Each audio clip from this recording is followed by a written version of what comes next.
Hola, esta es la clase de mujeres hermosas de la Iglesia Cristiana Bautista Getsemaní de Guadalajara. Mi nombre es Rebeca Hernández y vamos a dar inicio con una oración. Te damos gracias, Padre bendito, porque podemos tomar este tiempo en este domingo, día del Señor, que así lo hemos llamado. Gracias, Señor, porque en este día tu Hijo Jesús resucitó y nos dio la esperanza de una nueva vida. Y gracias a esto nosotros hoy te alabamos, te glorificamos. Y tomamos este tiempo para que toda la honra y la atención sea para ti. Gracias, Señor, por la oportunidad de estudiar tu palabra. En el nombre de nuestro Señor Jesús te agradecemos esto. Amén. Nuestra lección, nuestro material está basado en lo que es la Biblia libro por libro. Estamos en el primer tomo, aunque ahí apenas se ve. Nuestra clase es esta y estaremos... todavía, estamos iniciando Mateo y todavía estamos en la unidad 1, que de hecho hoy, el estudio de hoy es el último de la unidad. Y estamos memorizando versículos 4, como en tanditas de 4 para mantenerlos repasando. El primero de esos 4 está basado en Mateo 16, 15 y 16. Él les dijo, ¿y vosotros quién decís que soy yo? Respondiendo Simón Pedro dijo, tú eres el Cristo, el Hijo del Dios viviente. Entonces, en el segundo estudio de esta tanda de 4 y de Mateo, vimos Mateo 1:21, y dará a luz un hijo y llamará su nombre Jesús, porque él salvará a su pueblo de sus pecados. Este sería el siguiente versículo. Luego el tercero de esta tanda está en Mateo 3:2 y diciendo, arrepentíos, porque el reino de los cielos se ha acercado. Este fue el mensaje de Juan. Y el de la semana pasada, con el que ya se cierran los 4 que queremos, está en Mateo 4:4. Él respondió y dijo, todavía me quedó duda. Él respondió y dijo, escrito está, no solo de pan vivirá el hombre, sino de toda palabra que sale de la boca de Dios. El día de hoy estuvimos repasando nuevamente y también ha sido parafraseado, que es una de las formas que podemos también usar para repetirlos y tratar de recordar el contenido del texto. El de estudio de hoy es el estudio 31, que se titula Lanzamiento del movimiento del reino. Y me llama la atención porque usa la palabra lanzamiento y me hace recordar el efecto que hace el que inicia el juego en un juego de béisbol, que está en el catcher, o el que lanza, no sé si el pitcher, no conozco mucho de juego, el pitcher que lanza la pelota para iniciar. Si él no lanza la pelota, no inicia el juego. Entonces aquí me hace entender que Juan el Bautista de alguna forma fue el que inició el juego haciendo el primer lanzamiento, y eso es lo que vamos a ver en este estudio. El contexto nos lo está situando en diferentes capítulos y eso se me hace algo curioso, porque por ejemplo está en el capítulo 4, luego en el 5, luego en el 7, en el 9 y por último en el 13, aunque a veces invierte los papeles y pero el texto básico, de acuerdo a los puntos de la lección, lo centra en el capítulo 4. Y yo, pues como hago el bosquejo de todos los pasajes, pues entonces no nos hace ninguna diferencia. Para este estudio, el texto clave está en Mateo 4:23, y recorrió Jesús toda Galilea, enseñando en las sinagogas de ellos y predicando el evangelio del reino y sanando toda enfermedad y toda dolencia. Algo que nos va a ayudar a poder memorizar porque todavía la próxima semana es que más bien tenemos toda esta semana para poderlo preparar y hasta la próxima semana ya entonces nos pondremos a prueba. Es pensar, Jesús está recorriendo ¿qué región? Bueno, Galilea.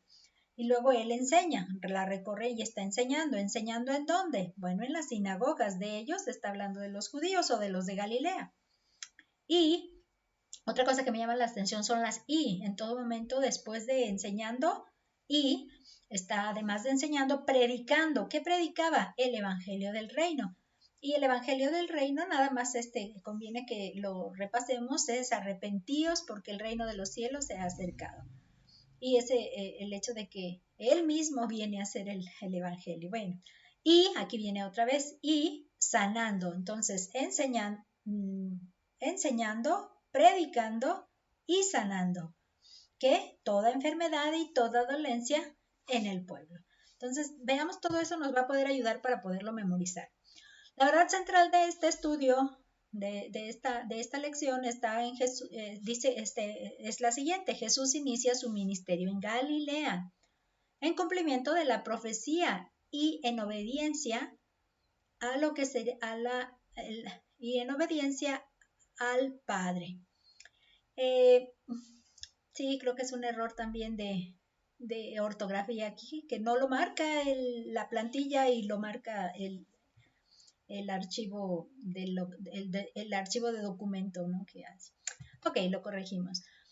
La meta de enseñanza, aprendizaje es demostrar que conoces los factores envueltos en el principio del ministerio de Jesús en Galilea y demostrar también tu actitud sobre enseñar y predicar y sanar. Enseñar, predicar y sanar. Lo que Jesús hacía, enseñaba, predicaba y sanaba hoy en día. O sea, nos invita a que veamos cómo puedo yo ejercer esas mismas acciones. Este sería nuestro bosquejo para desarrollar. Jesús inicia su ministerio en Galilea, este es el capítulo 4, del 12 al 17. Luego Jesús llama a los primeros discípulos, que este es Mateo 4, del 18 al 22. Luego Jesús enseña, predica y sana en Galilea, este es el capítulo 4, luego el 5, luego el 7 y luego el 9. Bueno, para dar inicio tenemos que Jesús inicia su ministerio en Galilea y vamos a leer los versículos del 12 al 17, que dice así: Cuando Jesús oyó que Juan estaba preso, volvió a Galilea y dejando Nazaret, vino y habitó en Capernaum, ciudad marítima en la región de Zabulón y de Neftalí, para que se cumpliese lo dicho por el profeta Isaías cuando dijo: Tierra de Zabulón y tierra de Neftalí, camino del mar, al otro lado del Jordán, Galilea de los gentiles. El pueblo asentado en tinieblas vio gran luz, y a los asentados en región de sombra de muerte, luz les resplandeció. Desde entonces comenzó Jesús a predicar y a decir: Arrepentíos, porque el reino de los cielos se ha acercado. Este sería el texto que estamos desarrollando aquí, que lo que vamos a iniciar primeramente entendiendo aquí es que Juan el Bautista inicia el movimiento del lanzamiento, es decir, del despegue, del lanzamiento del ministerio de Jesús. Y él es el que da inicio cuando él le preguntan, de hecho, él hace, ahorita vamos a observar esa cita. Antes que todo, les quiero mencionar que en esa aplicación que les he mencionado anteriormente, que descargo de internet de manera gratuita, aparece esta ilustración que me parece muy útil porque puedo ver la secuencia cronológica de eventos según Mateo, según Marcos, según Lucas de manera individual, pero también aparece esta donde aparecen los 4 evangelistas. Y esta primera colorcito crema, o no sé cómo llamarlo, durazno, de hecho puede ser, melocotón, alguien lo llama de esa manera, aparece como un pequeño periodo y luego si ustedes se fijan todo esto aparece en blanco y luego ya continúa este relato. Lo que entonces nos hace entender que hubo un acontecimiento a partir del bautismo de Juan el Bautista que le hizo a Jesús. Todo este periodo hay algo que no está registrando Mateo, pero la ventaja de esto es que Juan sí lo está registrando, que precisamente es el color, la parte de acá abajo, color claro. Entonces Juan sí, porque Lucas es el color un poquito azul marino, pero un poquito más subido, más fuerte, y este sería Juan el color más claro. Entonces hay algunas partes que no está registrando uno, que no está registrando otro, o ninguno, y acá Juan sí lo está registrando, y ves lo que vamos a observar. Entonces esta laminita nos va a ayudar porque aquí precisamente nos ubica en un pasaje bíblico que vamos a poder consultar, y algo que vamos a observar que previo a esto pues es cuando él va creciendo, y en este punto de esta línea inicia lo que es el ministerio público de Jesús. Es lo que estamos observando aquí. Ok, entonces esa es la utilidad que nos va a dar esta ilustración. ¿Qué es la cita donde inicia ese momento? Bueno, Juan es visitado para preguntarle. Y dice en Primera de Juan 19 al 23, este es el testimonio de Juan, cuando los judíos enviaron de Jerusalén sacerdotes y levitas para que le preguntases, ¿tú quién eres? Y confesó y no negó, sino confesó, yo no soy el Cristo. Y le preguntaron, ¿qué pues? ¿Eres tú Elías? Dijo, no soy. ¿Eres tú el profeta? Y respondió, no. Le dijeron, pues ¿quién eres? Para que demos respuesta a los que nos enviaron, ¿qué dices de ti mismo? Dijo, yo soy la voz de uno que clama en el desierto, enderezad el camino del Señor, como dijo el profeta Isaías. Esta parte del texto ya la conocemos porque la hemos visto en la lección anterior donde vimos acerca del ministerio de Juan el Bautista. Lo que vamos a ver que a partir de este acontecimiento donde Juan está reflejándose o más identificándose a sí mismo en este encuentro de los enviados por los sacerdotes, él está identificando que su propósito es enderezar el camino del Señor Jesús.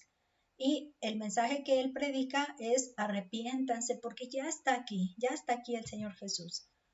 Entonces en esta parte en rojo vamos a observar que dice Mateo deja como desaparecido a Jesús por un periodo de casi un año. Ese espacio que vimos en blanco eran 4 meses primero, luego 8 meses, casi un periodo de un año. En cambio Juan sí lo registra, el evangelista Juan. Dice, mientras que Juan incluye el evento donde Jesús limpia el templo de los vendedores, pero no era conocido, o sea, Jesús no era conocido de manera pública. Es como si hubiera sido pues una persona más de la población y no era distinguido de ninguna manera, o sea, reconocido de ninguna manera, especial, diría yo. Es algo que sí conviene que podamos nada más observar que a partir de este momento, en esta línea de aquí, este periodo de tiempo después del bautismo, es que el Señor Jesús tiene esta experiencia donde se ve obligado, es decir, se siente obligado a defender la casa de Dios, de su Padre. Y la cita bíblica que ahí nos lo menciona es Juan, el evangelista Juan, el capítulo 2, versículos del 13 al 17. Dice, estaba cerca la Pascua de los judíos y subió Jesús a Jerusalén y halló en el templo a los que vendían bueyes, ovejas y palomas y a los cambistas allí sentados. Y haciendo un azote de cuerdas, echó fuera del templo a todos y las ovejas y los bueyes, y esparció las monedas de los cambistas y volcó las mesas. Y dijo a los que vendían palomas, quitad de aquí esto, no hagáis la casa de mi padre casa de mercado. Entonces se acordaron sus discípulos que está escrito, el celo de tu casa me consume. Primeramente podemos entender que Mateo tenía el propósito de hacer entender a su propio pueblo judío, porque él mismo era un judío, que Jesús era el enviado de Dios y que estaba cumpliendo cada indicación profética que se dijo acerca de él, y esta fue una de las que recordó Mateo sobre este evento. Perdón, Juan, no Mateo, Juan, pero igual es una cita donde se menciona en el Antiguo Testamento y ahora está Juan trayéndolo a mención para que se pueda certificar pues que es una profecía más que se cumple. Ok, entonces Jesús oyó que Juan el Bautista, o sea, ya que ocurren estos eventos, llega el momento pues que Jesús oye que Juan el Bautista estaba preso y es que entonces se retira de allí a Galilea. Algo que llama la atención es que Juan, si ustedes recuerdan, está preso debido a Herodes Antipas, que él es pues está siendo instado a no seguir en esa condición de pecado que tiene con la mujer hermana de esposa de su hermano, porque ni casados están, y la tiene por mujer. Y Juan se lo dice, Juan es fiel a su mensaje, lo vimos también antes, que a pesar de que esto le causó ser apresado por el rey, está dispuesto a mantenerse fiel en la tarea que se le asignó, que es hazle saber que están mal en sus caminos y que deben reconocer su pecado y presentarse a Dios para para que Dios le ayude a resolver cómo quitarlo y deshacerse ya de él. Entonces Juan, este sería la construcción en donde Juan se encontraba. No tengo claro en qué parte específicamente, pero lo que sí me había llamado la atención desde la lección pasada fue entender si Herodes Antipas estaba gobernando Galilea, ¿qué tenía que estar haciendo encerrado por acá? Y resulta que había perdido de vista que también Perea es otra de las regiones que que Herodes Antipas estaba gobernando. Por lo tanto, se dice, según lo que encontré ahora en esta nueva investigación complementaria, que este castillo se encuentra en esta región de Perea. No tengo claro cuál de los puntos exactos es donde está, pero eso me hace entender que acá estaba toda la historia y la narrativa que venimos mencionando, y de este lado es que Juan se encuentra cautivo, preso por Herodes Antipas. Y es eso algo que quiero recordar, que cuando ya se entera Jesús que Juan tiene ya esta condición, entonces él decide irse, si ustedes se fijan, a la parte de acá de Galilea. Y nada más mencionar, pues, aunque aquí no se tiene mencionada qué distancia hay de un punto a otro, ni tengo la referencia, pues siempre estamos hablando de que es un buen tiempo de recorrido hacia arriba, hacia el norte. ¿Qué tenemos? Pues que Juan, el evangelista, registra un relato previo a su partida a Galilea. Y eso es algo que los demás, otra cosa interesante, pues, que los demás no mencionan, y que ya de alguna manera nos va a ser útil mencionarlo, traerlo ahora a leerlo y saber de qué se trata este relato, porque más adelante también nos va a ayudar a entender lo que más adelante se esté aconteciendo, ¿no? Entonces déjenme mostrarles que Juan 4 del 1 al 3 nos menciona: cuando pues el Señor entendió que los fariseos habían oído decir, Jesús hace y bautiza más discípulos que Juan, aunque Jesús no bautizaba, sino sus discípulos, salió de Judea y se fue otra vez a Galilea. Entonces, este fue el momento en el que ya vimos que Mateo relata que se fue ya, retiró a Galilea. ¿Qué estaba ocurriendo? Pues así como Juan estaba bautizando a los que eran, mostraban su arrepentimiento, o sea, un bautismo que mostraba el arrepentimiento de cada persona, y había seguidores que iban con él y los estaban enseñando, Jesús también empezó a tener sus propios discípulos, y aquí es lo que está mencionando. Entonces, por otro lado, Jesús también hace discípulos, y Jesús se dedica, o los discípulos de Jesús también se dedican a hacer bautismo. Si ustedes se fijan, este contexto, por pequeñito que se ve, no nos dice si bautizaba por arrepentimiento como lo hacía Juan, pero lo hubiera mencionado, también bautizaba mostrando el bautismo de arrepentimiento. Entonces, aquí es donde ya empieza a tener más claridad. Desde la lección pasada yo hacía mención, ¿cómo es que no se menciona específicamente qué sentido tiene el bautismo? Ese es algo que vamos a ver. Entonces, como vimos una especie de panorámica en la primera lección, en la segunda parte que vimos más adelantito, fuimos viendo cómo este bautismo es de Juan, que tiene propósito de mostrar que la gente estaba arrepentida. Entonces, este otro no nos dice nada más que lo relacionado con la identificación de ser discípulo de Jesús. Por ejemplo, aquí dice, Jesús hace y bautiza más discípulos. Eso significa que se le estaban identificando discípulos a Jesús y discípulos a Juan. Esa es una similitud que el mismo pasaje nos arroja, y que precisamente estos personajes fariseos se daban cuenta. Mientras Jesús era desconocido para ellos, Juan era conocido porque van y le envían a sus, ahora sí, enviados, valga la redundancia, para averiguar de él. Entonces ellos no reconocían todavía a Jesús, pero ahora en este pasaje ellos ya reconocen que Jesús ya está siendo más reconocido, más popular, engrandeciéndose con más discípulos. y el bautismo es una de las maneras de poder identificar la pertenencia o la identidad con respecto a Jesús como un maestro. Precisamente aquí es donde se distingue. Si son discípulos, entonces él es un maestro. Si son discípulos de Juan, Juan es su maestro. Entonces es algo que cabe resaltar, y el bautismo nos hace entender que tenía el propósito de distinguirse como ser discípulos de él. Esa sería la característica.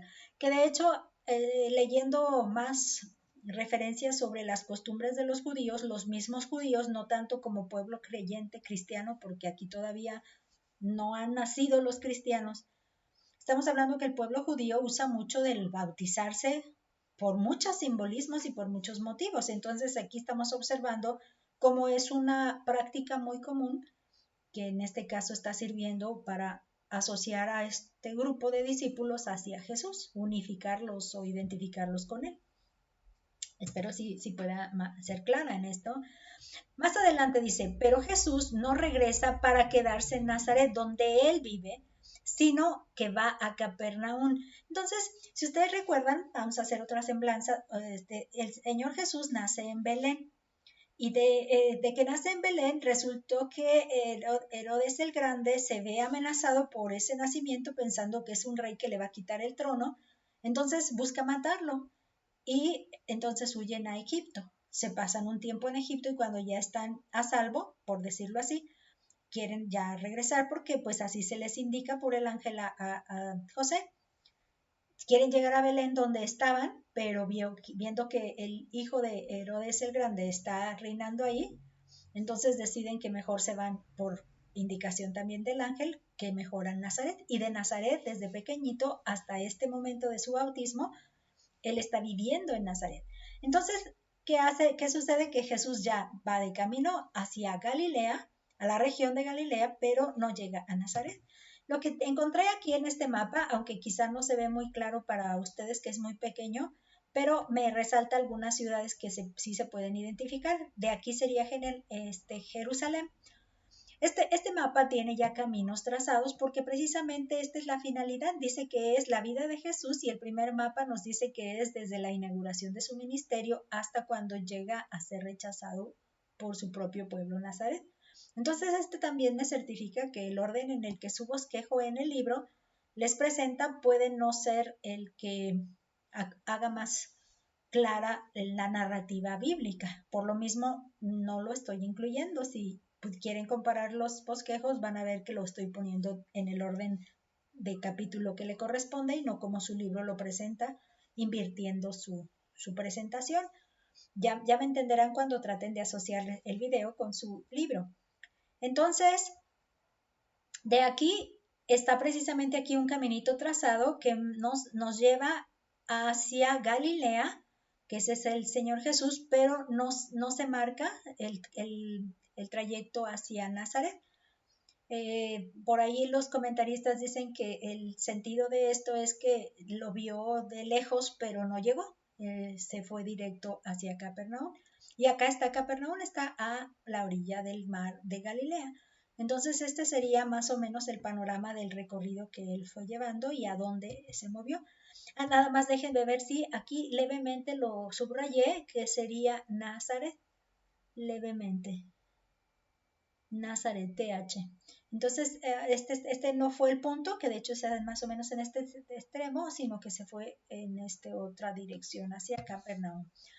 Jesús, fíjense bien que para llegar a este lugar siempre nos llama la atención. ¿Qué está pasando por Jesús? ¿Por qué es importante llegar a Capernaum? ¿Por qué es importante no ir nuevamente a Nazaret? Y eso a mí se me hace muy curioso. Yo soy así, ¿verdad? Como que curiosa. Pero lo primero que vamos a entender es que Jesús cumplió otra profecía al ir a Capernaum. Esa es una de las primeras cosas que nos responde a esa duda. ¿Por qué fue a Capernaum? Bueno, porque cumplió una profecía que se hizo precisamente con el profeta Isaías en el capítulo 9, versículo 1 y 2, que dice así: Mas no habrá siempre oscuridad para la que está ahora en angustia, tal como la aflicción que le vino en el tiempo que livianamente tocaron la primera vez a la tierra de Zabulón y a la tierra de Neftalí, pues al fin llenará de gloria el camino del mar, de aquel lado del Jordán, en Galilea de los gentiles. El pueblo que andaba en tinieblas vio gran luz, los que moraban en tierra de sombra de muerte, luz resplandeció sobre ellos. Esta profecía de Isaías nos trae entonces a reflexión que le llaman a esta región Galilea de los gentiles, porque una de las cosas que sí es bueno reflexionar es que el pueblo judío se considera a sí mismo un pueblo santo, un pueblo religioso, un pueblo que teme a Dios, un pueblo puro, y es algo que tratan de defender a capa y espada físicamente hablando, pero no así con las prácticas, que es algo que se contradicen a sí mismos. Con sus prácticas se dan cuenta de que no son lo que dicen ser con sus labios. Pero ¿por qué entonces este pueblo tiene de alguna manera una identificación como que andaba en tinieblas? Porque resulta que cuando ellos son deportados hacia Babilonia y por el imperio de Asiria, entonces son deportados, van, y luego después de cierto periodo de estar afuera, exiliados, resulta que regresan y ya hay otros pobladores en esa región, entonces no se mantienen puros, empiezan a hacer relaciones, matrimonios, y empieza a haber descendencia mezclada, con preocupaciones sobre las cosas y los designios de Dios despreocupadas, ya no están tan fieles en esto, entonces se empiezan a degenerar sus prácticas, su fe en realidad. Por lo tanto, entonces se considera que esta situación les mantuvo rumbo a una total periodo de tinieblas por causa del pecado y el separarse de la comunión con Dios. Entonces, es así que llega el Señor Jesús y es una luz que brilla en algo que no estaba completamente en pecado, entonces se representa al Señor Jesús como una luz en medio de una oscuridad que está completa, llena de pecado, ¿no? Es más o menos el efecto que se está mencionando. Y también recordar cuál ejemplo se podría hacer que estando en la mesa, nosotras en la clase, en nuestra mesa, imaginemos que estamos trabajando a oscuras y en eso llega alguien con una lámpara y nos hace saber iluminar, y al iluminarnos nos volteamos a ver unas a otras y nos damos cuenta de la greñuda y de la no maquillada, o no bien maquillada, no bien alineada, el cabello de una forma, todas con distintas características, y se ve quién sí se ve bien arreglado, bien atendida su propia apariencia y quién no. Entonces, este hecho de que la luz llega en medio de una oscuridad nos permite darnos cuenta cómo realmente nos encontramos, y de nosotros depende que si nos encontramos todos greñudos, pongamos remedio a eso o no. O sea, nuestra iniciativa de poder resolver nuestra condición y cambiarla, o dejarla como estaba y decir, no, pues no me importa, no pasa nada. Que a veces así somos, muchas veces somos descuidados, no importa, no pasa nada. Y nos acostumbramos al pecado en este caso. Muy bien, la otra pregunta, duda curiosa, ¿qué tiene Capernaum que no tenga Nazaret? ¿Por qué el Señor Jesús no fue de vuelta a Nazaret? Aunque se entiende que está iniciando un movimiento, un ministerio, y se fue a Capernaum. Entonces, pues me fui a buscar las fotos, aunque encontré las que son de la actualidad, no las de aquella época, pero se relaciona un poco también con el comentario que nos presentan los libros materiales, donde nos dice que Nazaret estaba ubicado en una región montañosa. De hecho, sus casas se ve que están así como en una forma montañosa, y lo que se puede entender es que todo lo que ocurre era como muy centralizado.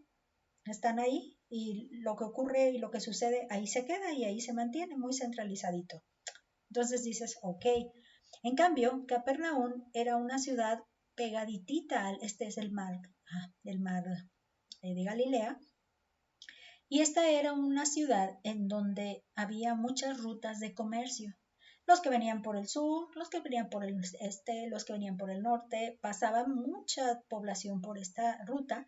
Entonces, si algo se sabía ahí, se lo llevaban, lo tomaban y se lo llevaban, entonces continuaban su camino con ese conocimiento, con ese mensaje, con lo que estaba ocurriendo ahí, novedades, ahí también llegaban a otros destinos más variados, tipo abanico, ¿no? Entonces esta parte era la parte importante, era una ciudad con más oportunidad de continuar el mensaje. Esta sería la parte relevante que podemos entender de esta ciudad y no la otra, ¿ok? Jesús entonces comienza en Galilea, comienza su predicación en Galilea y vean cómo dice, arrepiéntanse porque el reino de los cielos está cercano. Este mensaje, si se nos hace familiar, es el mismo mensaje que Juan el Bautista viene predicando, arrepiéntanse porque el reino de los cielos se ha acercado. Algo que sí vamos a observar es que mientras Juan recibió un llamado para predicar el enderezar el camino para el Señor Jesús que venía, y ahora está en la cárcel, por lo tanto ya no puede predicar. ¿Qué es lo que entonces vamos a observar? Que Jesús es el relevo para esa predicación o para seguir el ministerio de predicar el mensaje del reino. Entonces Jesús es como su relevo para empezar. Y la otra cosa es que está manteniendo la continuidad del mensaje que inicialmente ya Juan viene predicando. O sea que necesita que siga adelante la continuidad de ese mensaje, que es importante, arrepentimiento, confesión de pecados para poder llegar y acercarse tanto el reino que se acerca y poder encontrarlo, poder coincidir en las demandas de ese reino. ¿Ok? Ok. Muy bien. Esto es lo que se establece pues ahora en su inicio de este ministerio, porque tiene entonces dos. Continuar el ministerio, que sería el que inició Juan, y continuar la predicación de ese mensaje que también inició Juan. Esta es la parte. Muy bien, en el segundo punto estamos, se titula Jesús llama a los primeros discípulos y está del versículo 18 al versículo 22. Ok, vamos a dar la lectura. Dice, andando Jesús junto al mar de Galilea, vio a dos hermanos, Simón llamado Pedro y Andrés su hermano, que echaban la red en el mar, porque eran pescadores. Y les dijo, venid en pos de mí, y os haré pescadores de hombres. Ellos entonces, dejando al instante las redes, le siguieron. Pasando de allí vio a otros dos hermanos, Jacobo hijo de Zebedeo y Juan su hermano, en la barca con Zebedeo su padre, que remendaban sus redes, y los llamó. Y ellos, dejando al instante la barca y a su padre, lo siguieron. Ok, entonces esto es el relato que primero necesitamos recordar que Jesús ya tenía discípulos estando en Judea. Fue el pasaje que vimos del evangelista, de Juan el Evangelista, ¿ok? El Evangelio de Juan. Esta vez, como ya los tenía, ya los había identificado como discípulos, de alguna manera, esta vez el llamado a esos discípulos sería como el definitivo. Otra palabra sería como el permanente, como el de una estancia más prolongada junto con él. O ya diría, definitiva para ya no separarse de con él, porque él no se separan en realidad, se mantienen como sus discípulos comiendo, durmiendo, viajando juntos por 3 años y medio, que es el periodo de tiempo que él se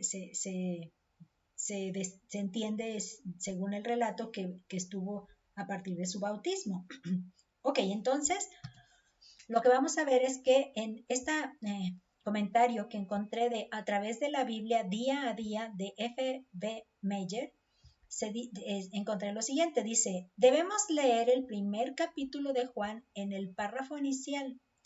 Ya el Señor se había encontrado con estos primeros discípulos en el Valle del Jordán, pero habían regresado a sus hogares y redes. Su pronta rendición fue el resultado del poder sobre sus corazones que el Maestro ya había ganado. Su antiguo oficio iba a ser el suyo todavía, solo en una forma más noble.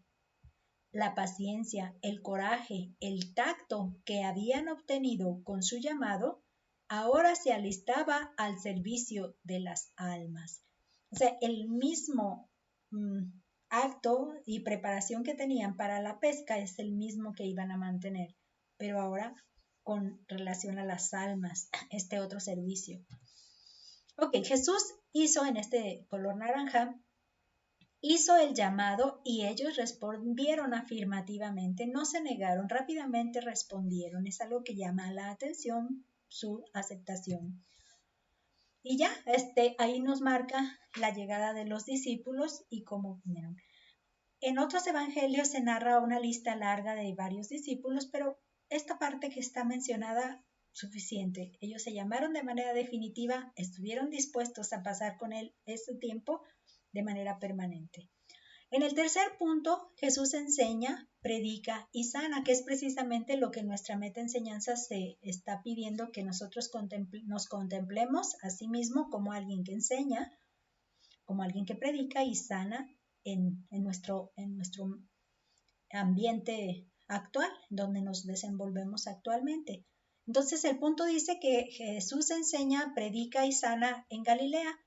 Está el pasaje en el capítulo 4, luego en el 5, luego en el 7 y luego en el 9. Lo que voy a hacer es irlos abordando por porciones para que facilite un poco más el entendimiento de cada una de ellas. Vamos a empezar con Mateo 4 del 23 al 25. Y recorrió Jesús toda Galilea, enseñando en las sinagogas de ellos y predicando el evangelio del reino, y sanando toda enfermedad y toda dolencia en el pueblo.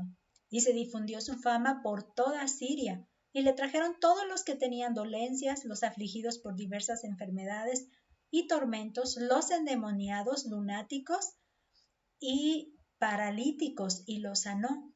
Y le siguió mucha gente de Galilea, de Decápolis, de Jerusalén, de Judea y del otro lado del Jordán. Aquí la parte interesante es que Jesús se mantuvo viajando por toda Galilea, esa Galilea que llaman de los gentiles. Y aun cuando sí es algo importante saber que su primer punto de alcance estaba apuntando, ahora sí que estaba llegando a los propios judíos. Por eso llegaba a las sinagogas y ahí predicaba, pero nunca dejó de lado a la población que allí residía. Por esto identificar Galilea de los gentiles, está hablando gente que ya no era pura, ya no estaba manteniendo sus prácticas asociadas a los designios y leyes que como pueblo judío se habían establecido, ¿no? Entonces es la primera. Entonces, ¿qué regiones estamos hablando aquí? Bueno, pues estamos hablando de toda esta región. Siria viene desde la parte sur, toda esta región hasta la parte norte, todo esto sería Siria. Y Galilea es esta parte del color claro aquí. Y esta sería su viaje, es que él está realizando en todo esto y empieza a hacerse popular y empieza a hacerse conocido. Y entonces su fama crece, ¿no? Así es como lo describe. Dice, su predicación debía llegar primeramente a los de su propio pueblo, así que entraba en sus sinagogas. Por eso es que entraba en sus sinagogas. Fíjense que parece, bueno, como se lee si fuera una manera de secuencia. Esta sería de las primeras veces que se menciona las sinagogas, porque está el templo, ¿no? El templo donde lo limpió y vio que entró, pero las sinagogas, aquí es donde nos da tiempo de poder entender qué eran las sinagogas, y lo busqué precisamente en el diccionario inglés americano de Webster de 1828. Dice que sinagoga se refiere a una palabra, un sustantivo, o sea, una palabra sustantivo, que del griego significa juntos para conducir propiamente una asamblea, para conducir o dirigir una asamblea. Dice, es una congregación o asamblea de judíos, reunida con el propósito de adorar y realizar ritos religiosos. Entonces, la casa, en otro punto dice, la casa apropiada para el culto religioso de los judíos. Entonces, ahí es donde les menciono que no deja de lado a los judíos, primeramente va a atender ese campo o esa población de judíos y lo que hace es ir a donde se acostumbra reunirse. Y este lugar, además de estar en los sacrificios, de hecho el comentarista hace bien claro que el templo como lugar de reunión estaba más identificado para los sacrificios anuales o los sacrificios de festividades, pero para el día a día, para el aprendizaje y la enseñanza del día a día, aún para la adoración, pudiera ser, sería estas sinagogas, esas casitas pequeñas, dijéramos, casitas, ¿no? En este caso. Fíjate bien, según el comentario de Jameson, Fawcett and Brown, dice, eran casas de culto local. No se puede probar que existieran antes del cautiverio babilónico, pero como comenzaron a erigirse poco después, probablemente la aldea fue sugerida por los inconvenientes religiosos a los que habían sido sometidos los cautivos.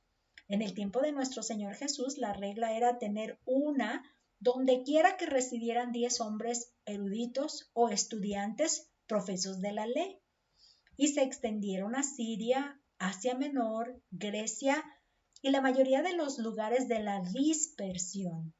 Las ciudades más grandes tenían varias y en Jerusalén el número se acercaba a 500. En cuanto a los oficiales y el modo del culto, las congregaciones cristianas siguen el modelo de la sinagoga. Es algo que me llamó también la atención, que quiere decir que lo que en ese lugar de reunión, primero era como para decirles, sobarles después de que les dieron a lo mejor un puñetazo, ahora les soban, entonces mira, te vamos a dar la oportunidad que tengas tu lugar de reunión para que te dediques a estudiar, ¿no? Por decirlo así. Pero también me llama la atención que menciona que tanto sus oficiales que allí se asignaban para las diferentes actividades y la manera en la que se realizan el culto, las prácticas en esas sinagogas es algo que actualmente se adopta como congregaciones cristianas. Entonces habría que entender qué hacían allí. Entonces,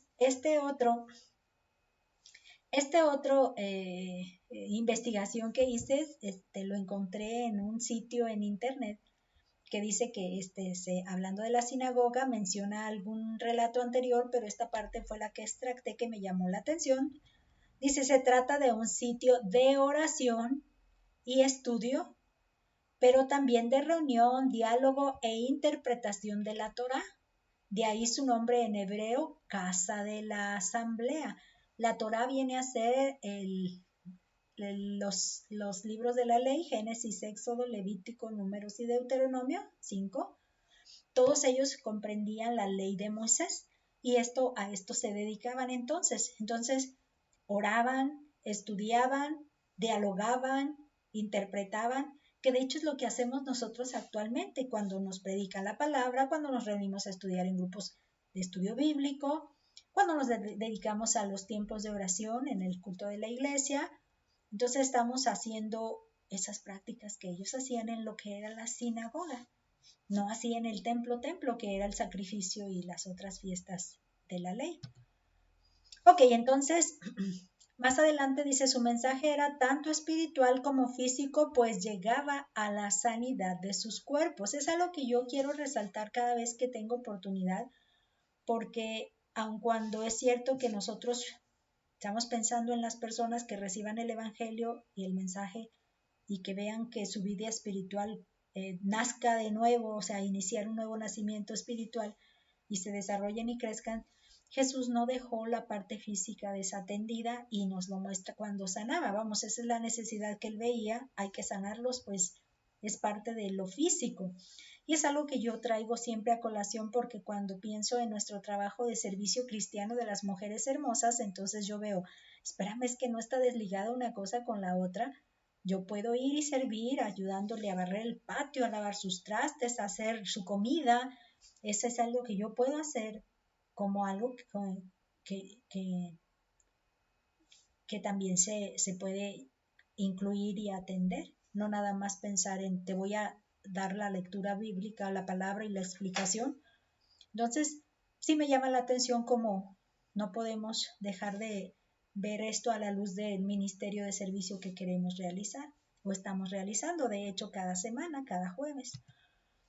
Ok, aquí encontré esa misma acción y esa misma actividad que Jesús realizaba y me llamó la atención la manera en que lo redacta atendiendo a esos grupos de sanidad, a los grupos, a las personas que están siendo sanadas. Y me llama la atención comparar este versículo de Reina Valera, que es la primera, con este otro versículo de la Biblia de las Américas. El de Reina Valera dice, y se difundió su fama por toda Siria, y le trajeron todos los que tenían dolencias, los afligidos por diversas enfermedades y tormentos, los endemoniados, lunáticos, esta me llamó la atención, y paralíticos, y los sanó. Y la versión de las Américas, Biblia de las Américas, y se extendió su fama por toda Siria, y traían a él todos los que estaban enfermos, afectados de diversas enfermedades y dolores, endemoniados, epilépticos y paralíticos, y él los sanaba. Fíjate que ahora que estuve apoyando en el ministerio de las sillas de ruedas, que la iglesia ha abierto sus puertas para que vengan y participar dando bendición a las personas que necesitan que se les adapte una silla de ruedas a sus seres queridos enfermos, me llamó la atención porque una de las enfermedades, bueno, vi varias. Déjenme ver si aquí les puedo mostrar unas fotos que pueden de alguna manera describir aquellas enfermedades, porque cada enfermedad tiene su propio diagnóstico, eso es lo primero que quiero mencionarles. Y como yo no soy médico, no me es tan fácil recordar qué diagnósticos hay. Porque, por ejemplo, en este caso, esta es una persona que no puede mover las piernas, de las piernas para abajo. De hecho, aquí coincidieron, déjenme recordar que una de ellas era esta enfermedad que dicen que que es para niños o por niños, de que desde niños les trae. Ya se me olvidaron. Pero resulta que están tan flojitas de estas piernas que no tienen nada de fuerza. Poliomielitis, que es una enfermedad que pues no sé describir bien cómo es el mal, pero solo sé que sus piernitas no tienen fuerza para poder sostenerse. Esa es la situación. Entonces pueden ser por accidentes, pueden ser por diferentes sucesos, como precisamente es el caso de Johnny, que es la iniciadora, fundadora de este ministerio de sillas de ruedas, Johnny and Friends, y ella quedó también sin posibilidad de moverse, parapléjica. Entonces aquí está, pero por ejemplo estos pequeños, otros pequeños nacen con su deficiencia desde la parte genética, que no se sabe exactamente qué es lo que lo causa, pero dicen que es ya de herencia. Entonces nacen con los piernitas, no crecen, no se desarrollan, entonces hasta se deforman, su columna no crece, su cuerpito del tórax, el tronco, crece de una manera, como decir, normal, pero de sus piernitas hacia abajo no crece normal. De hecho, una de las misioneras o de las voluntarias que vienen a la parte mecánica trae a su niña que tiene esa deficiencia y ella nació acá en Guadalajara. Entonces ella nace en Guadalajara y su pequeña tiene esa deficiencia, entonces ella dice, yo quiero ir porque también tengo una hija con esas dificultades y quiero servir. Esa sería una. Estas otras, por ejemplo, era otro caso donde dice que eran epilépticos. Esa es otra de las cosas. Coincidió por lo menos en unos repetidos casos que tenían epilepsias, y esas epilepsias son como desvanecimientos donde su cerebro pone botón de pausa, por decirlo así, y nada funciona. Todo se quiere y al suelo, tipo como si fueran un robot que se apagara tocándole un botón. A mí me tocó en la secundaria donde estuve de maestra que tuve un alumno de esas condiciones y nunca me tocó que tuviera incidentes y resultó que en una de mis clases resultó que sí se vino una epilepsia y pues todos sorprendidos, alarmados. Yo, por ejemplo, que nunca tuve esa experiencia, sus compañeros ya sabían qué hacer, tenían que ponerle un lápiz en la boca porque él contrae todos sus músculos y con tal fuerza que se contraen que hasta dicen que se han llegado a morder las personas su propia lengua. Entonces la primera tarea es evitar que ese cerrar de presión de músculos cierre y muerda su propia lengua, entonces el lápiz que decían. Por otro lado decían, no supe si eso lo hicieron con mi alumno, pero por ejemplo ellos ya sabían a quién tenían que llamar, cómo tenían que darle el espacio, qué tenían que hacerle, qué tenían que sostenerle. La verdad, me fue muy y hasta la fecha no puedo describir qué fue lo que ellos hacían, pero ellos ya sabían qué hacer, qué cuidar hacer. Pero algo que me llamó la atención es que la mayoría del otro grupito que quiero pensar que puede describirse como este pequeñito, sus músculos se contraen y ya no pueden ellos extender sus bracitos. Sus piernitas son tan dobladitas que quedan una piernita encima de otra, cruzadas, dobladas las rodillitas pegándose y las piernitas separadas. Y eso es la rigidez. En español decía el tono, decía la técnica con la que trabajé varias veces, que es precisamente que el músculo se contrae y a veces se asociaba con la epilepsia. Entonces se quedan esos músculos de esa manera que no pueden, o la otra situación era que sus columnas estaban haciendo una especie de S, y hablaban términos médicos, yo no los puedo recordar todos, pero sí recuerdo los diferentes eventos. Entonces, estoy viendo, por ejemplo, en este caso de los que sanan de esta manera, epilépticos me llama la atención porque lo relacionan con lunáticos, y cuando investigo yo sobre esto, resulta que se trata de los que la luna les afecta. No pude abundar en eso, pero ¿qué quiero decir con esto? Bueno, que el Señor Jesús no pudo evitar ver eso así y dijo, quiero hacer algo. Entonces, por ejemplo, ahora yo, que tuve conocimiento y oportunidad de ver estas historias, estoy como ligada ya a estas historias y siento que quiero seguir allí participando porque quiero ser parte de ese grupo que quiere ayudar a estas personas, porque cuando ellos tienen una silla de ruedas cambian su vida. Y algo que también llama la atención es que esta pequeñita puede parecer de menos de 5 años y resulta que tienen 33, que tienen 14, que tienen 27, 28, o sea, grandes de edad, pero su cuerpo pequeñito en forma, en físico. Y su forma algunos no pueden hablar, otros pueden hablar y poco se les entiende, no interactúan, no se sabe que tú estás allí. Otros tienen su mente como pequeñitos, como por ejemplo el caso de uno de ellos de 6 meses de edad y él tiene como 7, 8 de edad, o sea, de su mente 6 meses de edad, pero él tiene como 7, 8 años de edad y no platica, él se distrae con caricaturas o música. Eso es otra de las cosas que también coincidió en algunos muy repetidamente, que no pueden comunicarse, pero con la música ellos son felices. Y sobre todo el instrumento que más les gusta son las trompetas. En los casos que pude ver, las trompetas. Y están felices cuando oyen música. Si están inquietos y gritan o quieren algo y quieren gritar para pedirlo, como es lo más que pueden hacer, cuando les ponen caricaturas o música para ser más específicos y coinciden que son estilos diferentes, a esta niñita, a este niñito le gustan estilos. Algo que coincide que me di cuenta es que incluyen trompetas, curiosamente, ¿no? Todo esto es material de estudio y de ver algo global y razonar todos los eventos que de verdad se me ha hecho muy enriquecedora mi percepción que no lo había notado de esa manera. Y no puedo evitar compartírselos, por eso es que quise traer estas ilustraciones aquí. Entonces el Señor Jesús veía toda esta necesidad y no se pudo contener, su misericordia estuvo allí.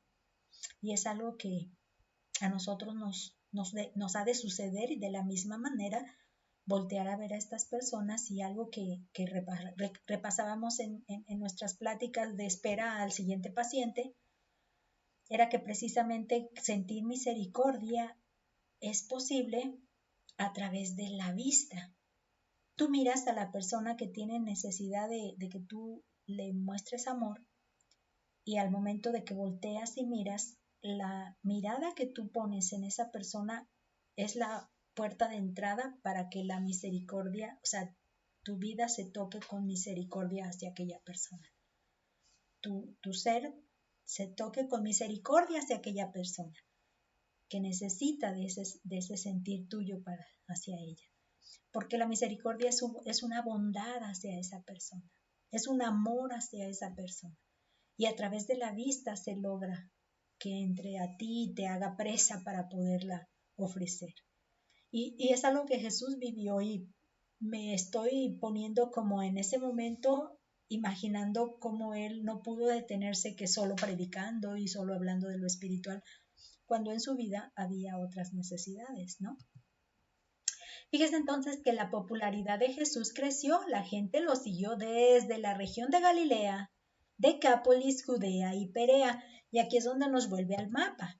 Porque en el mapa, pues aquí encontré un poco más global y aquí está la región de Judea, aunque incluye Jerusalén, que Jerusalén está creo que en este puntito de por aquí, no, aquí arribita, Jerusalén, y esta es toda la región de Judea, Samaria, en este caso la región de Perea, donde decíamos que estaba el castillo donde Juan el Bautista estaba encarcelado, y la región de Galilea, y aquí está Decápolis. Decápolis se le llama así porque son 10 ciudades, como si fueran en una secuencia.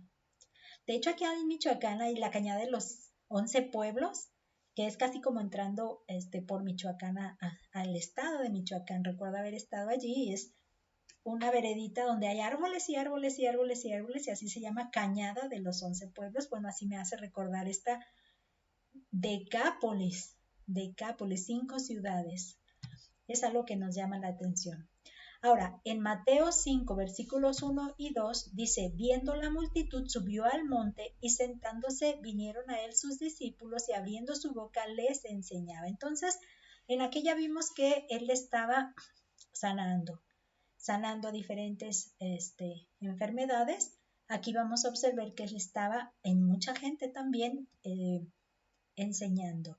Y algo que nos va a llamar la atención en este texto es que Jesús ya tiene una cantidad considerable de discípulos, por lo que un monte favorecía la enseñanza. Estamos hablando de que está por la región de Capernaum. Esa es la parte que sí conviene mencionar. Y viene a ser, en este mapita me gustó porque en viene a ser el mar de Galilea y en este punto de por aquí debe estar Capernaum. Y lo que este mapita nos ayuda a entender es que hay una zona montañosa muy variada, o sea, muy marcada de diferentes montañas en diferentes alturas en esta región de aquí. Entonces parece haber muchas montañas donde pudo haber sido esto.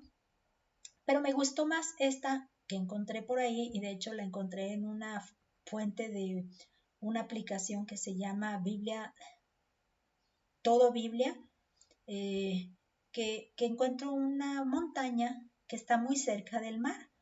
Entonces esta es la que se me hace como más adecuada pensando yo en cómo debió haber sido, que pudo haber sido algo como esto, cercano, y en este caso mucha gente donde él pudiera estar en una parte alta y entonces las personas en una parte baja, tipo auditorio, ¿no? Algo parecido, pero de los auditorios donde estuviera, o al revés, quién sabe, Jesús en la parte baja y todos los demás en la parte alta, tipo auditorio, no sé.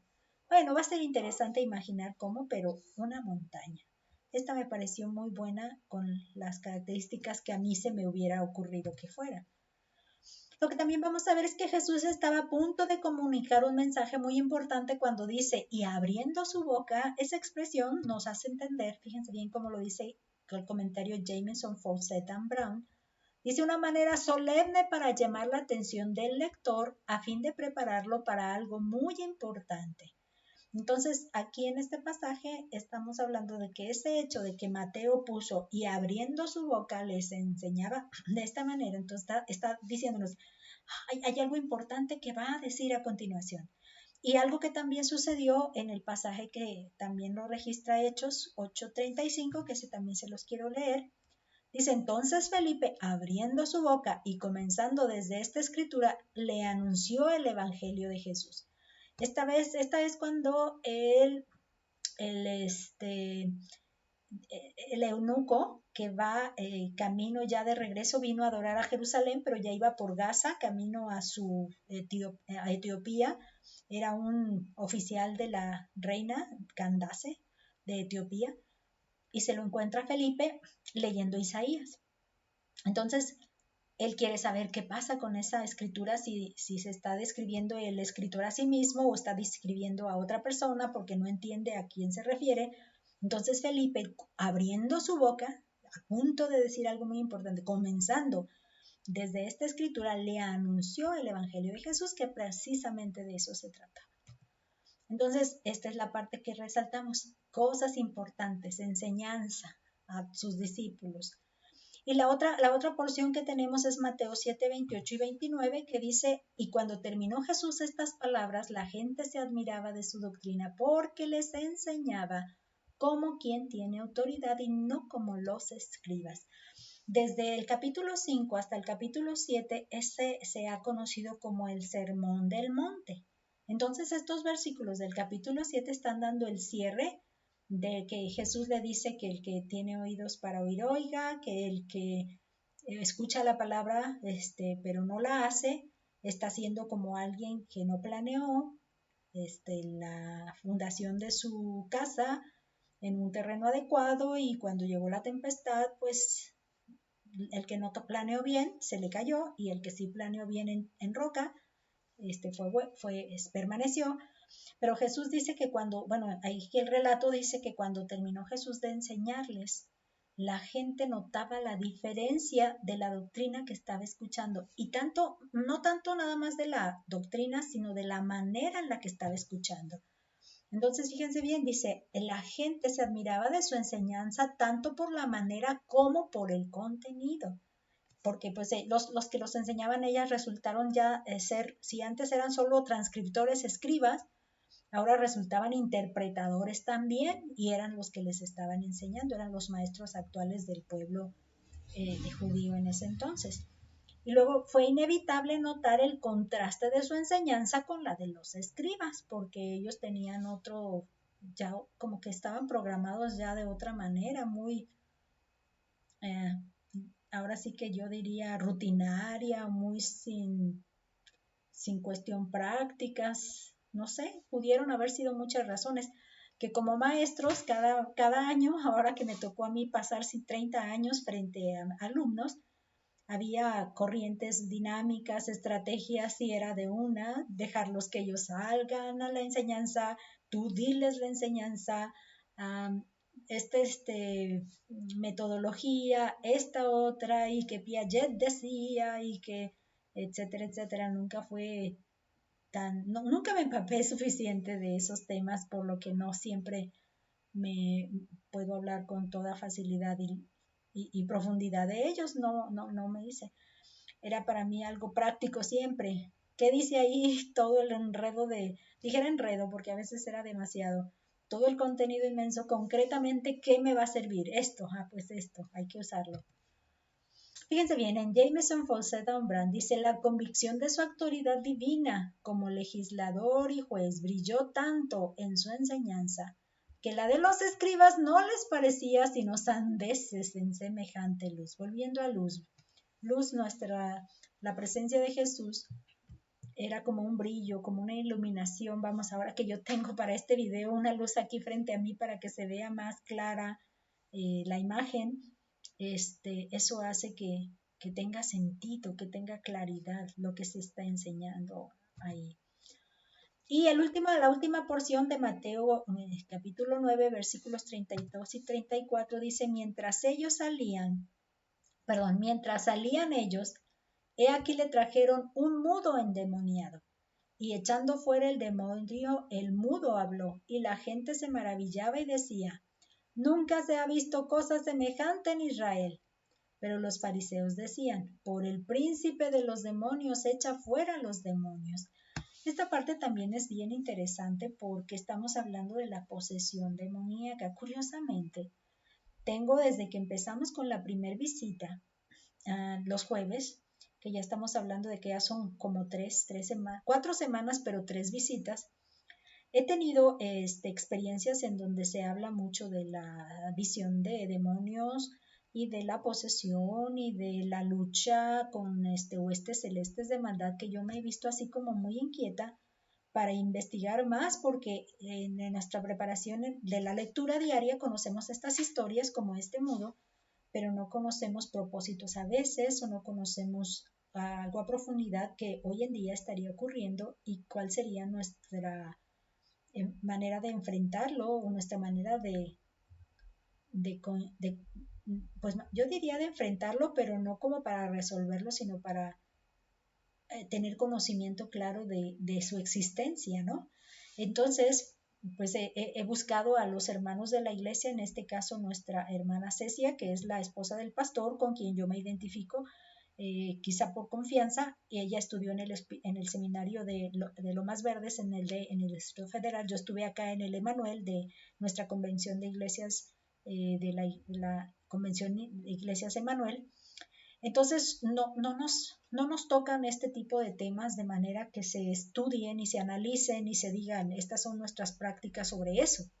Entonces, sí siento como que estamos, pues ahora sí que con falta de herramientas para esta área, pero lo que sí podemos ver, que de hecho era otra de las situaciones que se asemeja mucho, eso es algo que también quiero mencionarlo, las enfermedades que vi en las sillas de ruedas se asemejan mucho con esas discapacidades se asemejan mucho con las condiciones en las que un demonio puede tener a una persona. No porque dijera que ellos todos tienen ese mal, pero lo que sí puedo asociar es que algunas veces son capaces de dejar en discapacidad a una persona. Y por ejemplo, es un caso. Dice, le trajeron un mudo endemoniado echando fuera al demonio. El mudo habló. Entonces, lo que vamos a entender aquí que precisamente la posesión demoníaca produce lesiones o discapacidad. Es algo que sí vamos a observar porque ¿qué alcanzo a entender? Ahora lo poco, porque me siento que todavía estoy apenas empezando en este campo. Primeramente, tengo pues todavía no es el 100% la convicción hasta este momento, eso es lo que sí puedo decir, que no puede haber seguridad de que una persona proclame que es creyente, proclame de labios que es creyente, porque dice la declaración que entiendo es que, espérame, el creyente nunca va a ser poseído, eso es algo que tú tienes de tranquilidad. Una posesión demoníaca no va a ser posible si tú eres una persona creyente que el Espíritu de Dios está en tu corazón, porque ya no está vacío tu corazón. Pero si hay una persona que no ha creído en el Señor Jesús, por lo tanto el Espíritu de Dios no está en ella, más que lo que es su interior espiritualmente hablando está vacío, entonces un demonio puede entrar y apropiarse de él y quedarse. De hecho, se relata en un pasaje un caso de una persona que tiene un demonio y este demonio dice, pues voy a ir a conocer el mundo y se sale de él. De hecho, lo asocian como que es el corazón de Saúl. Si ustedes recuerdan, Saúl tiene tiene opresión demoníaca, o sea, de un demonio, un espíritu maligno le atormentaba y con la música que tocaba David es que se aliviaba su trance, ¿no? En el que estaba. Entonces, se dice que este relato que estoy mencionando están identificando a David en él. Entonces, este demonio se va y vaga y mientras va y vaga, el corazón de esa persona dice que quedó como una casa bien barrida, bien arreglada, toda, pero queda vacía, todavía vacía. Entonces cuando llega este nuevo demonio, como a lo mejor no le gustó la condición ahora barrida y arreglada que está, dice que se trae un montoncito de demonios más para habitar ahí. Y entonces, ¿qué hacen? Que la condición que tiene ahora después de este regreso de este demonio se empeora porque ahora son muchos los que están ahí. Y es por eso que de Saúl no se entiende que Saúl no logró el descanso que Dios le ofrecía. No lo logró. Y sus hechos lo demostraron hasta el último minuto de su existencia, porque se relata en diferentes versiones y confusos ahí que él mismo se quitó la vida para no ser oprimido y torturado quizá por el enemigo que ya lo había derrotado. Entonces se imaginan este deterioro que se demuestra. Esta persona entonces es una persona que está recibiendo la sanidad de su alma porque está liberándose esa presencia en el corazón, está liberándose y por lo tanto la opresión que le daba a su cuerpo, la opresión que le daba, se libera también. Entonces el milagro que observaron traía esperanza de que una nueva era comenzaba.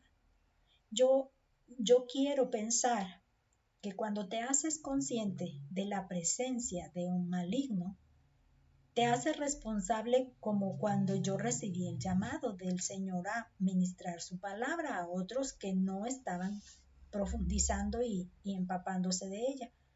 Dios me permitió ver que los nuevos creyentes no tenían tanto conocimiento de su palabra y se escuché una voz que me decía, ¿y qué vas a hacer al respecto? Entonces yo decidí, espérame, entonces déjame preparo más y me voy a preparar para entonces servirte mejor.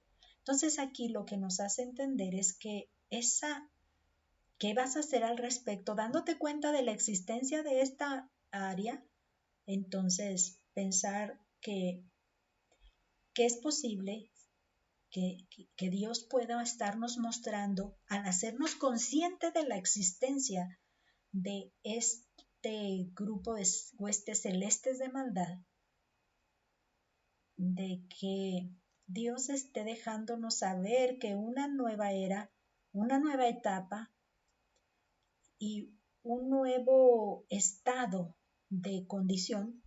Una persona mencionó que nuestra iglesia tenía mucho de esto, de lo que estamos hablando. Entonces dices, pues ahora sí que, ¿quién lo ve? ¿Quién se da cuenta y cómo es que lo puede asegurar? Por lo que yo quiero entender que si Dios quiere que lo veamos y que lo entendamos es porque Él tiene un propósito para esa persona, para que sea el instrumento para que esto se cambie. Y como diría, si aquí fue una nueva era que precisamente la persona de Cristo lo marcaba, entonces aquí yo no diría una nueva era, pero sí una nueva etapa en nuestra iglesia, dándonos cuenta de que hay algo que hay que eliminar y extirpar de ahí para que entonces la iglesia pueda gozar de una esperanza nueva, una vida nueva, una etapa nueva, un avivamiento. Esa sería la palabra clave en todo esto, que nuestra iglesia sea. ¿Quién es experto en esta materia? Desconozco y como diría, y ni quiero saber, y ni me interesa saber. Lo que sí quiero entender, la verdad bíblica es que si Dios nos está permitiendo tomar conciencia de esto, quiere hacer esta señal para decir, mira cómo vas a ver los cambios. Si estás participando de la existencia de esto, vas a ver, tú vas a ser partícipe de los cambios. Entonces, no tanto porque yo tenga que hacerlo, eso no es lo que está en mi cabeza ni en mis pensamientos, pero sí quiero por lo menos entenderlo. Esa es la búsqueda en la que estoy ahora, entender cómo está eso y saber que Dios me está haciendo partícipe de lo que Él va a hacer en este campo, en nuestra iglesia. Si alguien dice, en tu iglesia, perfecto. Entonces dejemos que Dios haga la obra, porque es de Él. Es Jesús el que echa fuera demonios, nadie más. Jesús echa fuera demonios. Entonces, esta es. Entonces, que traiga alivio y todas las discapacidades que están ocurriendo en nuestra iglesia, pues entonces se van a recuperar. Gracias a que Él trae la esperanza a nuestra iglesia. Es su iglesia, de hecho. Quiera Dios que así sea y es mi oración. Que así sea. ¿Verdad? Fíjense bien, en comentario de Jameson Fossetta Umbran dice, la mudez en este caso no era natural, sino el efecto de estar poseído por un demonio. Los pormenores de este caso no se dan. El propósito principal era el efectuar la restauración instantánea de las facultades naturales, al ser quitada la opresión maligna de ellas, así como describir el asombro popular y el efecto que las causó el milagro en otra clase de personas. Entonces aquí tuvo un propósito de que esto fuera como una evidencia de que esto es diferente. Ahora estamos viendo cambios que realmente nos dan esperanza de que el futuro que viene, el futuro que se avecina, tiene esperanza. Hay esperanza para nuestras congregaciones, nuestra iglesia. Si no estamos pensando tanto en huestes celestes de maldad, en actitudes, pensando en que no necesariamente tiene que haber posesión, puesto que somos creyentes, pero ¿qué tal influidos abundantemente por demonios y por Satanás? Que nuestra iglesia no produce y no produce y no produce, crece en número, pero no produce en espiritualidad. ¿Y qué importancia tiene crecer en número si no están en espíritu, como iglesia? Muy bien, entonces vamos a ir rápidamente, nada más a mencionar, lea su Biblia y responda. Dice ahí en el punto 1, relaciona los sucesos descritos en Mateo 4 del 12 al 16 y escribe la parte de la profecía que se estaba cumpliendo. Esta parte ya la vimos, aquí nada más es cuestión de hacer como mención rápida. El versículo 12 dice que cuando Jesús oyó que Juan estaba preso, entonces se va a Galilea, dice que entonces dejó Nazaret, dice vino y habitó en Capernaum, en la ciudad marítima. Esto viene a ser lo que se cumplió, pero ¿de dónde viene? En el pasaje de la segunda parte dice que el profeta ya lo había escrito diciendo Galilea de los gentiles, el pueblo asentado en tinieblas, vio gran luz. Luz resplandeció. Entonces ya había una profecía y Jesús la cumplió. En el punto número 2, dice escriba la cita correcta de Isaías donde se encuentra la profecía antes mencionada. Aquí lo único que necesitamos es ver la cita. Las citas se las mostrábamos que es Isaías 9 del 1 y 2. Con eso yo digo que ya está contestada porque precisamente está relatado todo ese texto. Isaías 9 del 1 al 2. El punto número 3 dice, escribe el nombre de los discípulos que llamó Jesús según Mateo 4 del 18 al 22 y la ocupación de cada uno de ellos. Entonces el nombre y la ocupación. Entonces en el mismo texto que venimos narrando encontramos primero a Simón y a Andrés su hermano, dice que echaban las redes, esa era la acción porque eran pescadores. Y esto era lo que se identifica. Y en el siguiente parte eran otros dos hermanos que era Jacobo y Juan, que estaban en una barca y remendando redes, entonces eran también pescadores. Eso era lo que ellos estaban realizando. Ya en el punto número 4 dice, escriba brevemente la relación de pescadores respecto al reino. La relación de pescadores respecto al reino es que precisamente el versículo 19 de este capítulo lo responde. Dice, haré pescadores de hombros. O sea que el tenerlos y atraparlos, lograrlos atrapar sería algo así como lograr que la persona te escuche y escuche el mensaje y se quede, ¿no? Se quede en él. Muy bien, ya para lo que es las aplicaciones del estudio, honestamente no estoy tomando las del libro, pero estoy tomando las que se derivaron de nuestra reflexión paso a paso que venimos haciendo y esta fue la primera. La 1 es la continuidad del ministerio de la palabra. El primero que fue llamado fue Juan el Bautista y él predicaba arrepentíos porque el reino de los cielos se ha acercado, ¿verdad? Entonces fíjense bien, Dios envía a cumplir sus propósitos. Dios es el que envió a Juan el Bautista. Siempre levantará a otro que continúe el ministerio que haya quedado inconcluso, que en este caso el Señor Jesús continuó. Mientras él quedó preso, pues ya no podían seguir. Entonces él inicia su ministerio y ¿cuál fue su predicación? Arrepentíos porque el reino de los cielos se ha acercado. Entonces aquí la invitación es que estemos atentos, atentas para identificar si nos está llamando ahora el Señor para continuar una obra que quedó inconclusa.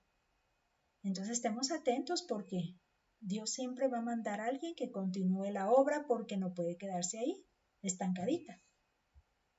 Ahora en el punto número 2 es la continuidad del mensaje. El otro fue el ministerio de la palabra, ahora es el mensaje predicado.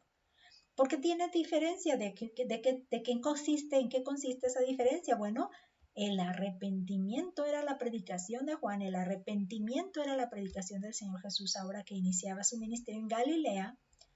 Entonces el arrepentimiento es indispensable al acercarnos a Dios. ¿Cómo entenderé mi necesidad de Jesús si no he reconocido mi pecado? ¿Cómo alcanzaré el perdón de mis pecados si no soy capaz de confesarlos ante Dios?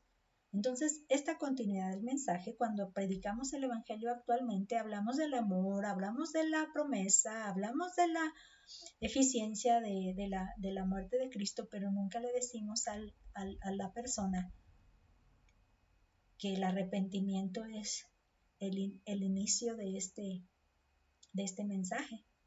Entonces, una persona que conozca de todo de manera aquí, pero no ha tenido el impacto de que sus pecados existen y que no puede presentarse delante de Dios con tales pecados, entonces debe mostrar una actitud contra esos pecados, el arrepentimiento. Entonces, reconociendo que no quiere ya seguir con esa condición de los pecados que trae, dice, quiero que se cambie esto, ¿cómo lo hago? Entonces ya necesita de Jesús, porque Jesús es quien se los puede quitar, se los puede borrar. Pero si no tiene ese primer efecto en su corazón, está incompleto el mensaje, que en realidad es el que Dios estableció como encomendado desde Juan y ahora Jesús, y que ahora nos está viniendo a nosotros. Entonces, es importante la continuidad de este mensaje. El Evangelio está incompleto si no predicamos el arrepentimiento de confesión de pecados ante Dios. Arrepentimiento es cambio de pensamiento ante los pecados. Y lo he insistido tanto en las lecciones pasadas porque es clave esa enseñanza que no estamos llevando, no hemos sido fieles. Si el pueblo judío fue fiel a pesar de su deficiencia, en preservar la Biblia, de que se lograra mantener la Biblia hasta hoy en día, claro, ayudados por Dios, y que ahora la podemos tener y podemos leer con toda claridad el mensaje de Dios, nosotros como los sucesores de este mensaje no estamos siendo fieles ante el mensaje de Dios, que involucra el arrepentimiento y en la confesión de pecados ante Dios, para entonces recibir a Jesús, porque no tiene caso que reciba a un Jesús que efecto va a hacer en mi vida si yo no tengo nada malo en mi vida, nada que me perdone, nada que me salves, yo no tengo nada que me necesites cambiar o ofrecer. Entonces es donde entiende esta obra que es sin sentido ahora, esta postura de solo recibir a Cristo en tu corazón así. Simple, sencillo, no. Si no hay arrepentimiento de la condición de pecado para decirle, Señor, no quiero seguir en esta condición, envíame manera de solucionarlo y por lo tanto envíame a Jesús, dame a Jesús, quiero a Jesús, no va a tener continuidad el mensaje, se cortó y eso no estamos siendo fieles. Y el punto número 3 es el llamado al ministerio.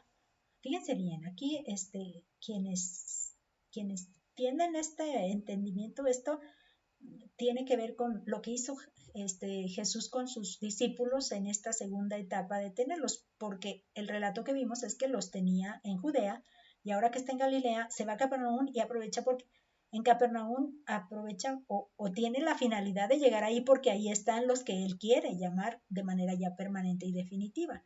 Entonces a ese le llamamos llamamiento al ministerio, ya se van a quedar con él más tiempo y de tiempo completo. Dice, quizá comenzamos la carrera cristiana sin muchas aspiraciones en lo que nos depararía el futuro. Ya conocí a Cristo, Cristo me salvó, ya tengo perdón de pecados, suficiente. Pero cuando Jesús nos hace el llamado al ministerio, tiene claro que es definitivo y no temporal, es permanente. Ese ministerio que le llamamos en el seminario, hablábamos de él como un ministerio, un llamamiento especial.